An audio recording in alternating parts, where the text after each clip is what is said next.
Last week, we started a brand new message series called Based on a True Story, where we're taking some of the parables that Jesus told and kind of retelling them and trying to recapture some of the power of the stories that Jesus told. And one of the things I've recognized is that there is a great deal of power in stories. You know, stories have a tendency to do things that facts and history just can't do. Stories have the ability to move past our minds into our hearts. Stories have the ability to affect us at a soul level and to speak truths that no other medium can speak. I read one guy said, when you don't know how to say something, tell a story. Because it's true power in story. It touches us deeper than any other way of communicating. We can argue theology, and we can argue philosophy, and we can argue history, and we can argue interpretation, but at the end of the day, you can't argue with someone's story. Someone says, I once was lost, and now I'm found. That's their true story. I once was blind, but now I see. That's their true story, and it's not up for debate. I think Jesus understood the power of story better than anybody else I know, because Jesus spoke in stories. We call these stories the parables, and these parables are designed to speak these deep truths of the gospel to us, not just at a cognitive mind understanding kind of level, but to speak truth to our souls and to our hearts, to tell a story that will stick with us long after Sunday is over. And so Jesus tells these amazing stories, and he made them up. They're not true stories themselves, but they are based on true stories because they're based on our story. They're based on the collective story of all of God's people, and they're based on our experiences as human beings. And so Jesus tells these stories, and the true story located within them is the nugget that we're after today.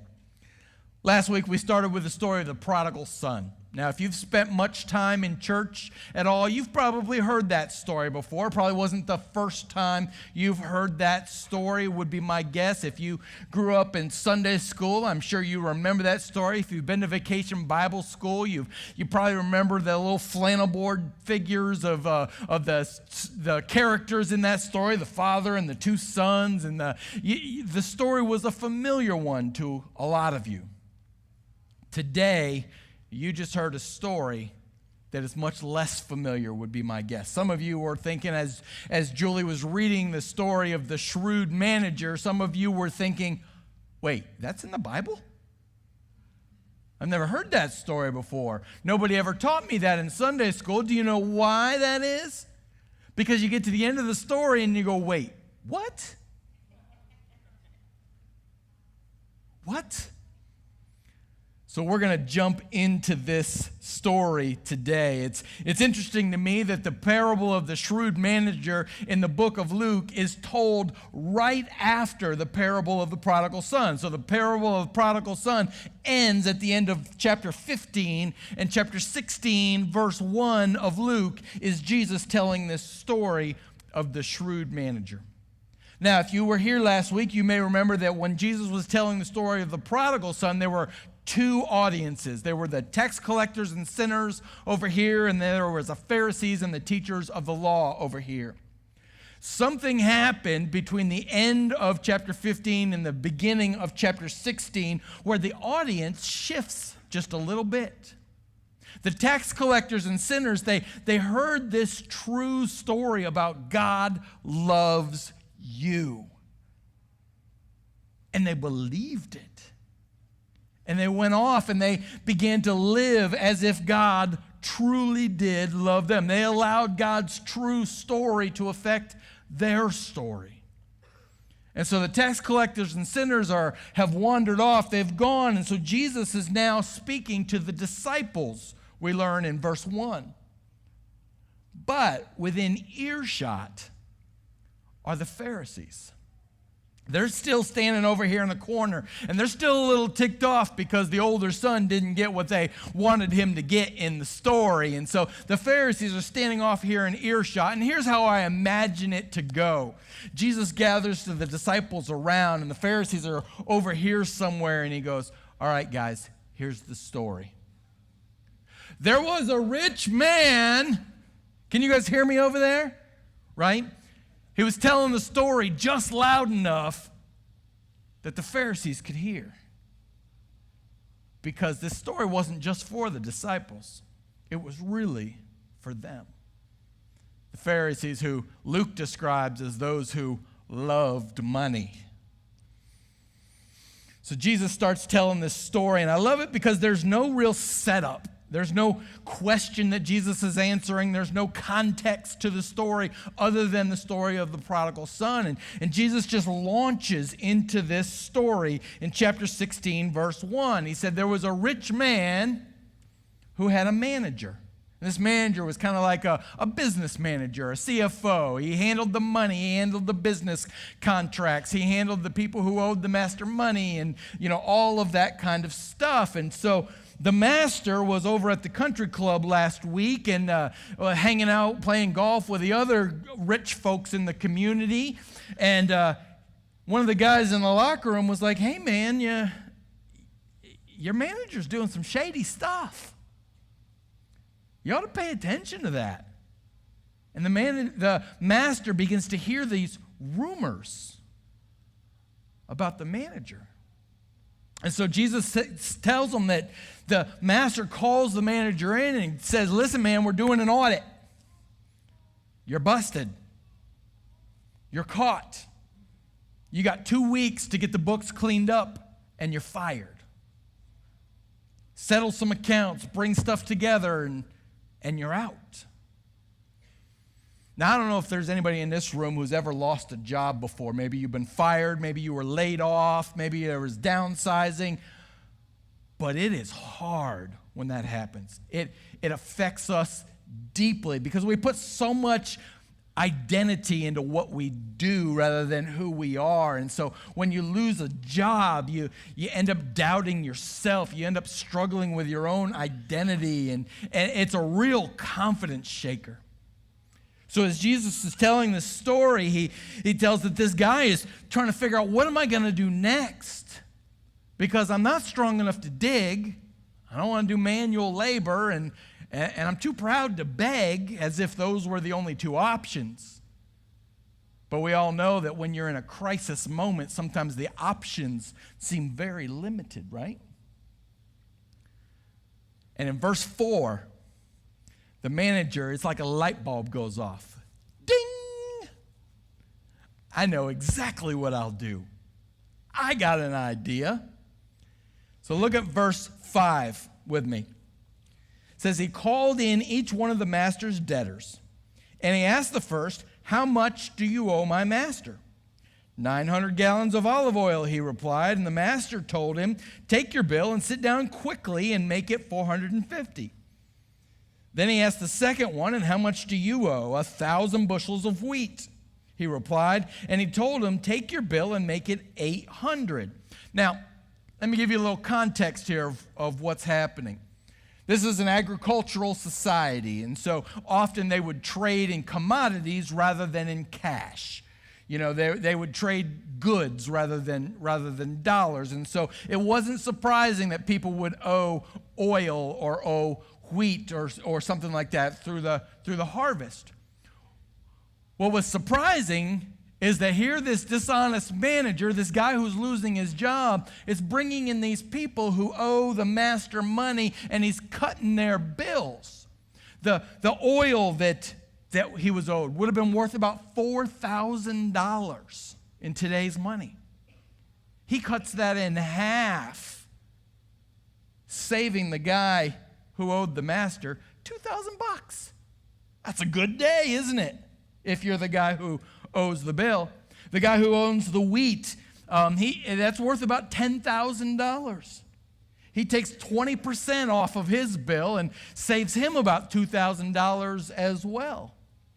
Now, if you're the person, the people who owe this money, this is like double coupon day at Kroger's. I mean, this is good day. This is like, buy one, get one free. You have just hit the jackpot. This is a good day for you. This manager is said to have been dishonest. So it really shouldn't surprise us in this story that he's taking these bills and kind of cutting them down. It doesn't surprise us at all. What does surprise us is how Jesus chooses to end this story.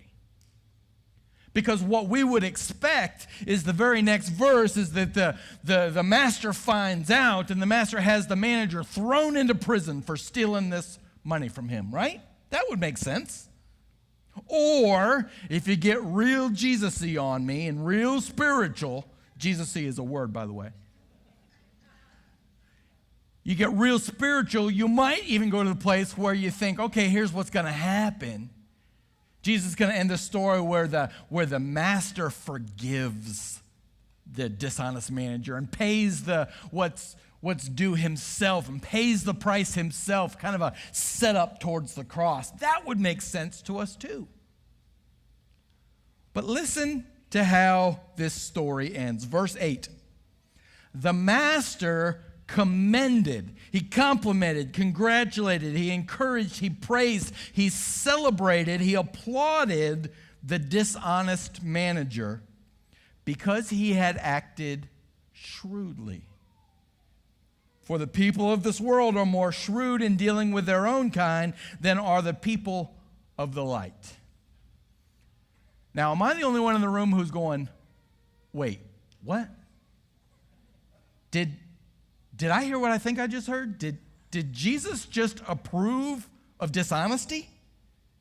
Did Jesus just congratulate somebody for stealing? Is that what we just read here? That doesn't sound right. But I mean, that seems to be what those words are saying. Now, I want to take a minute and tell you what's really going on in this story, and then I want to tell you why it matters. On Wednesday nights, every Wednesday night, we have this great Bible study. It meets down in John Wesley Hall, and this is the kind of thing we do every Wednesday night. We take hard scriptures like this one, and we open them up, and we dive into them, and we dig down deep, and we look backwards, and we look forwards, and we struggle with it and wrestle with it, and we ask the hard questions, and the goal is, at the end of the night, some of us are going, now I get it. That doesn't always happen, but that's the goal. I hope you'll join us on Wednesday nights as we dig deep into questions just like this. But let me tell you a little bit about what's happening in this story.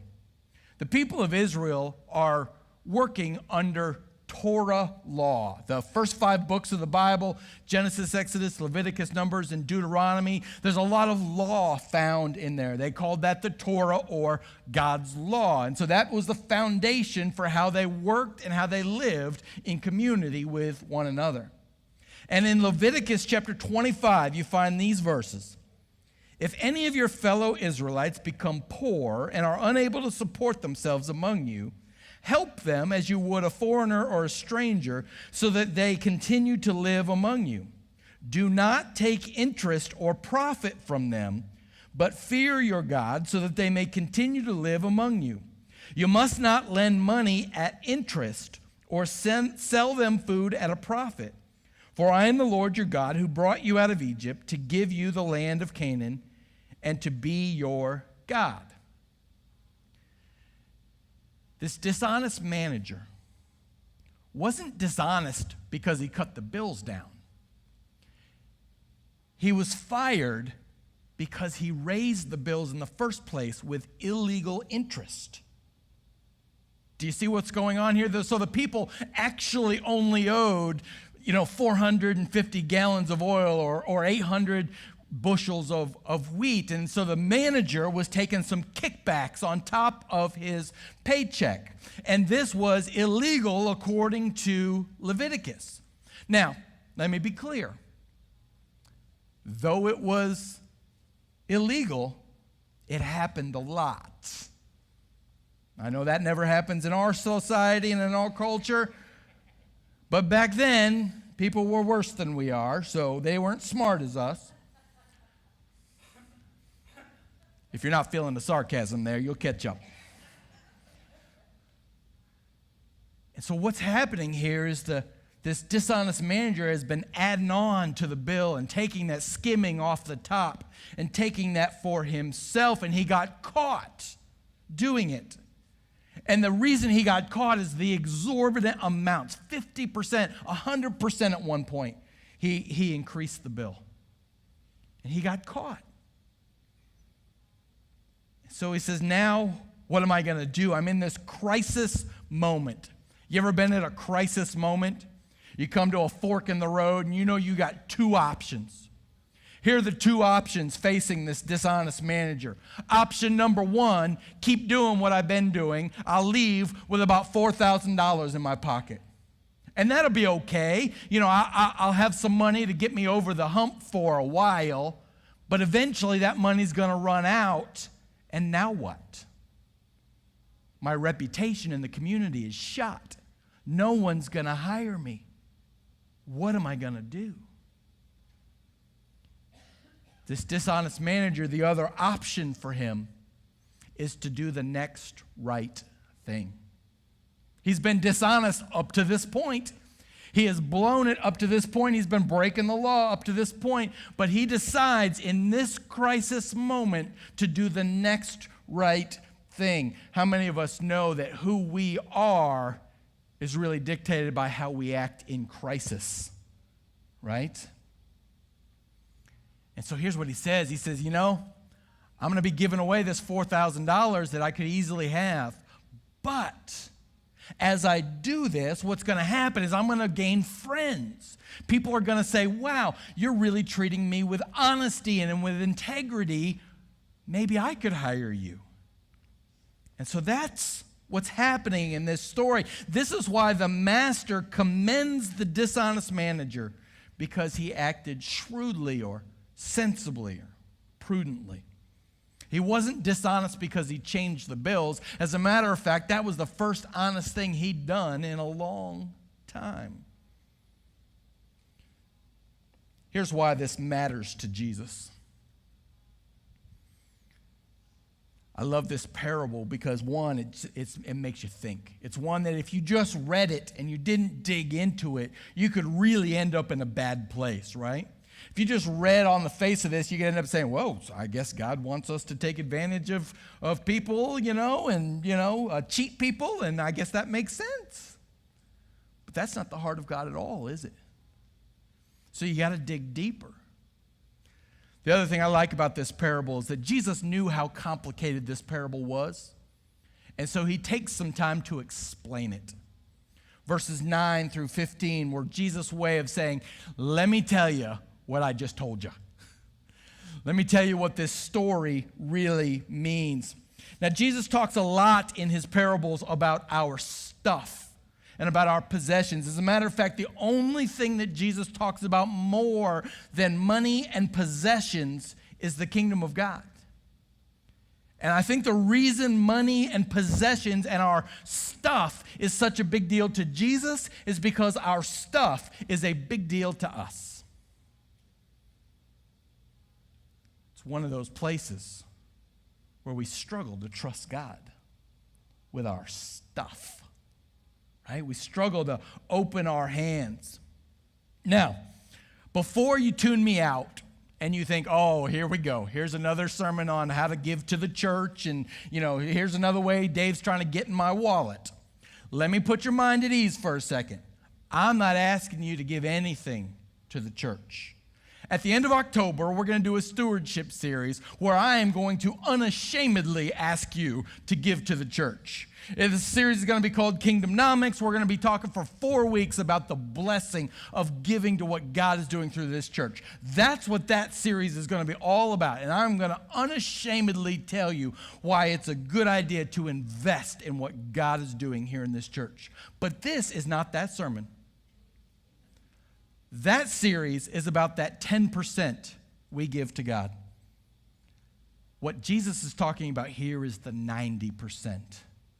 that 90% that you get to keep, that 90% that stays in your pocket, your time, your talents, your treasures that God has entrusted you with. What does God think about those things?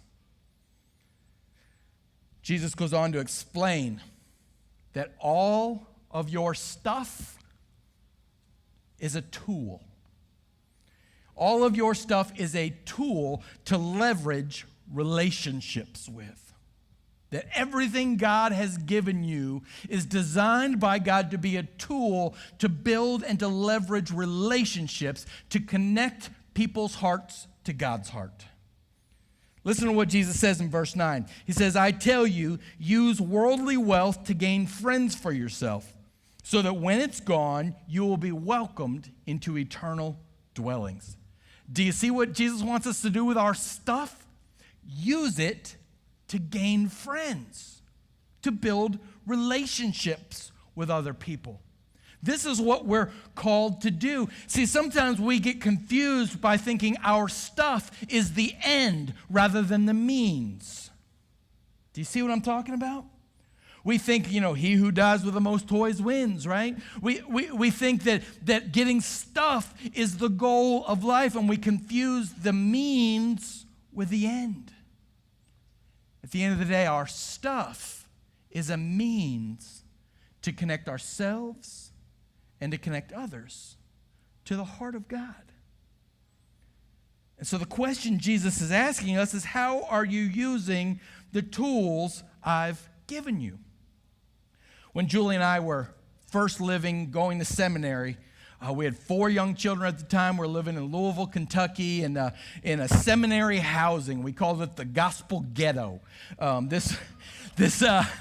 This apartment complex that we were living in, it was Section 8 housing on one side and seminary housing on the other, and it was just, it was a rough place to live. We were living in this old, broke-down apartment, and we were barely keeping our nose above water financially, trying to pay the rent, trying to feed the family, and trying to go to school at the same time, and we were really struggling.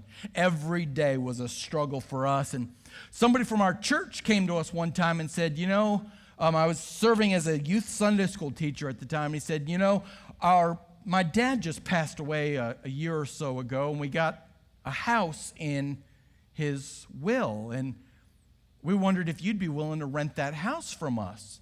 And I said, oh, that sounds wonderful. If I was Rockefeller, right?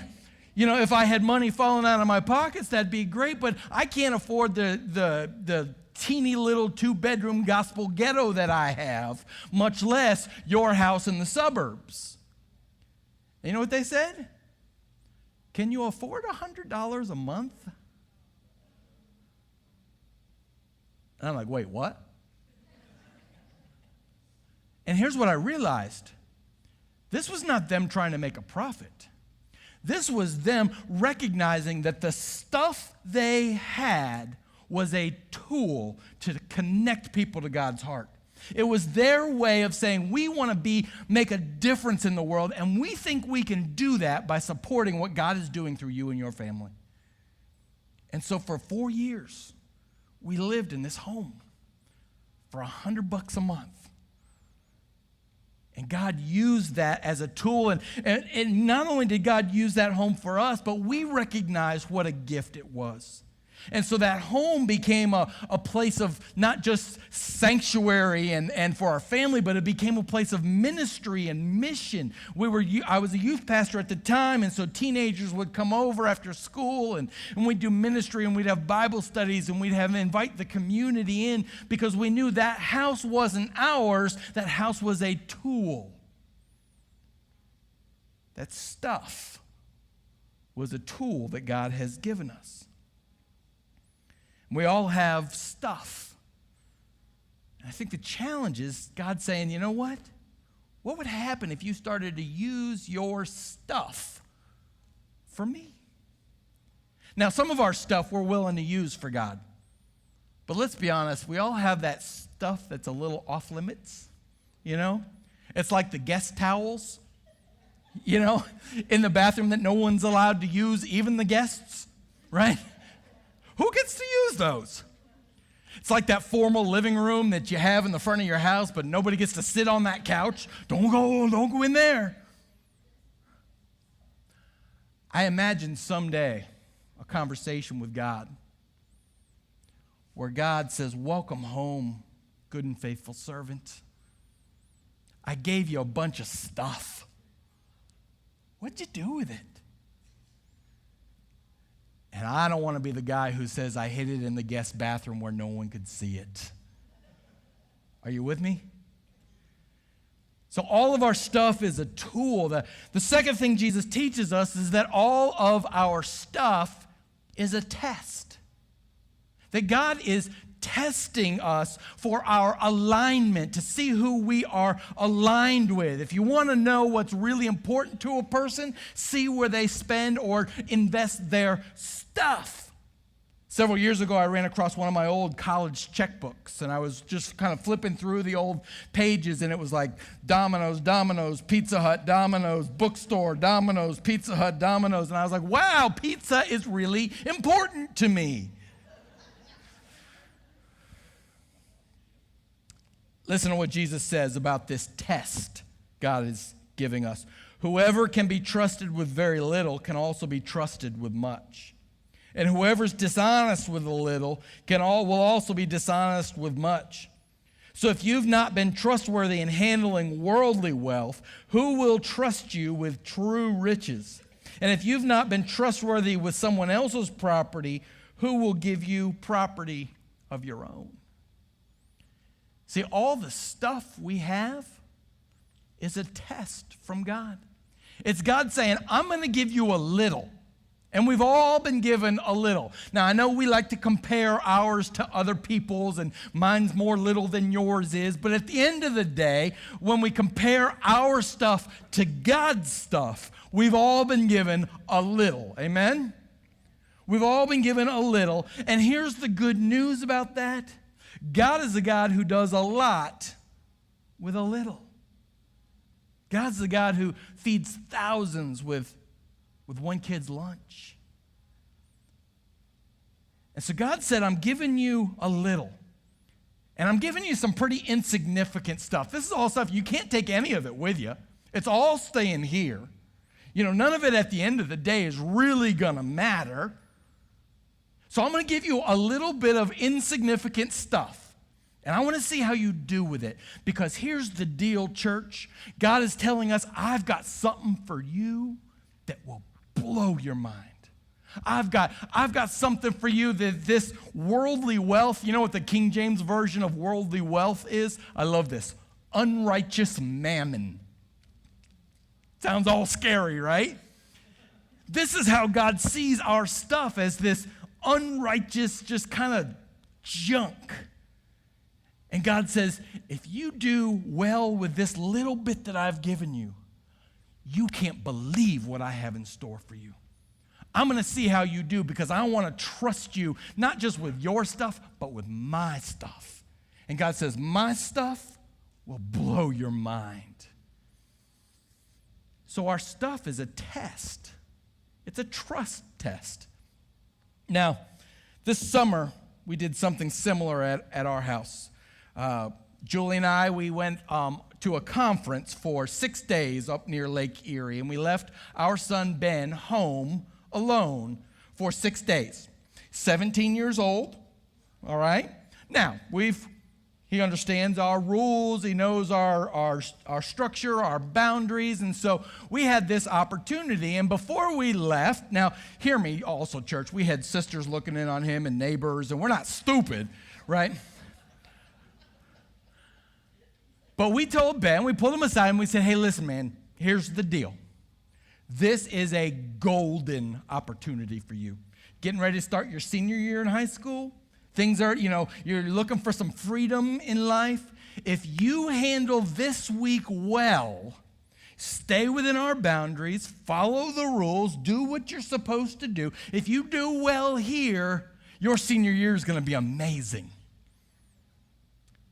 But if you blow this, I will make it my personal mission to destroy your social life.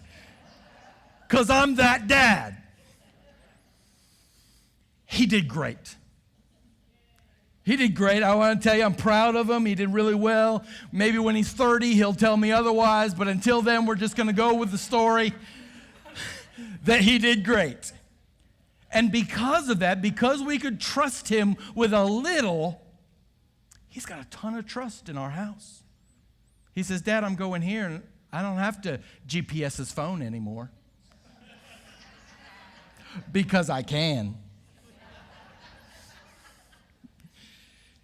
So here's the deal. God is saying, what are you going to do with your stuff? This is a test. And you put so much energy and focus on this stuff that at the end of the day is going to burn up and be useless. You can't take it with you. You've never seen a U-Haul behind a hearse, right? You know.